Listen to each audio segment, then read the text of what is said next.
Hi, I'm Austin Schmidt and I work as a hospital staffing surveyor in Oregon Health Authority's Hospital Staffing Program.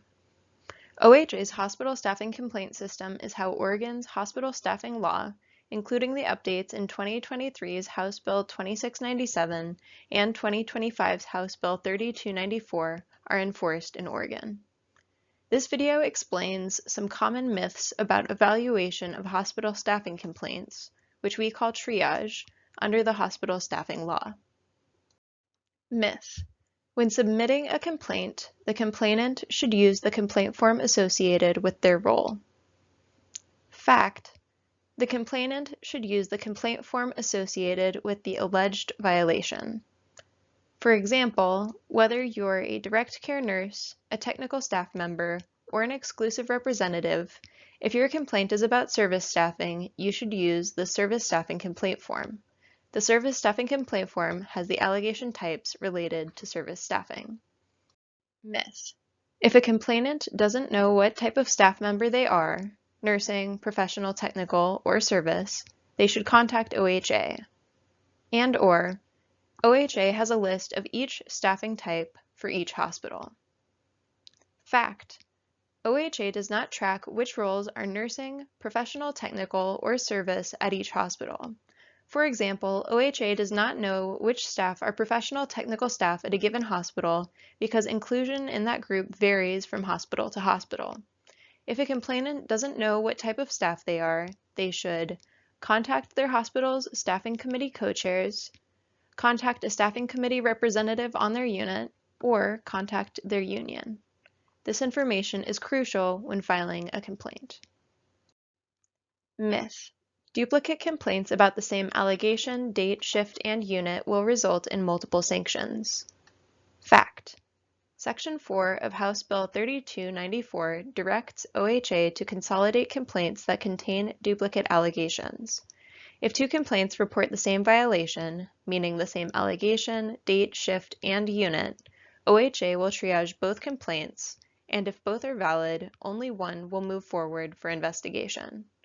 Individuals who have submitted complaints that will not be investigated will receive notification that their complaint is a duplicate and information about the investigated complaint. For example, a complaint from complainant number 1 alleges that the med-surg unit did not have the number of RNs on duty on the Tuesday night shift that the approved nurse staffing plan requires. Later, complainant number 2 at the same hospital submits a complaint also alleging that the med-surg unit did not have the number of RNs on duty on the Tuesday night shift that the approved nurse staffing plan requires. These are duplicate complaints. In this case, OHA will investigate one of the two complaints. Myth: every complaint mentioning that a unit was short-staffed is triaged as a violation. Fact: a statement that a unit was short-staffed is not enough to determine whether a complaint is valid for investigation. During triage, OHA looks at whether the complaint includes specific staffing details like the nurse staffing plan's required ratio versus the actual staffed ratio, the alleged violation date, the shift time and length, and the unit's name. The complaint form is built to gather the necessary information from complainants.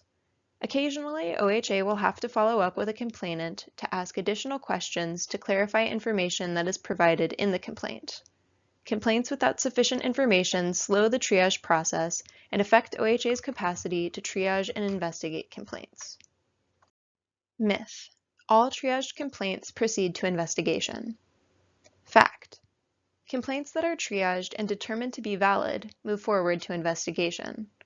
Valid complaints meet the requirements in the hospital staffing law, which means they are submitted within 60 days of the alleged violation and contain allegations that, if true, would constitute a violation of a provision listed in Oregon Revised Statute 441.792 subsection 2 or subsection 3. For more information on what makes a complaint valid, check out the OHA Hospital Staffing Short, Valid/Invalid, and Substantiated/Unsubstantiated. The hospital staffing law includes many requirements, but OHA can only investigate and enforce the provisions listed in ORS 441.792 subsection 2 and subsection 3. For more information on types of violations, check out the OHA Hospital Staffing Short, update on types of violations.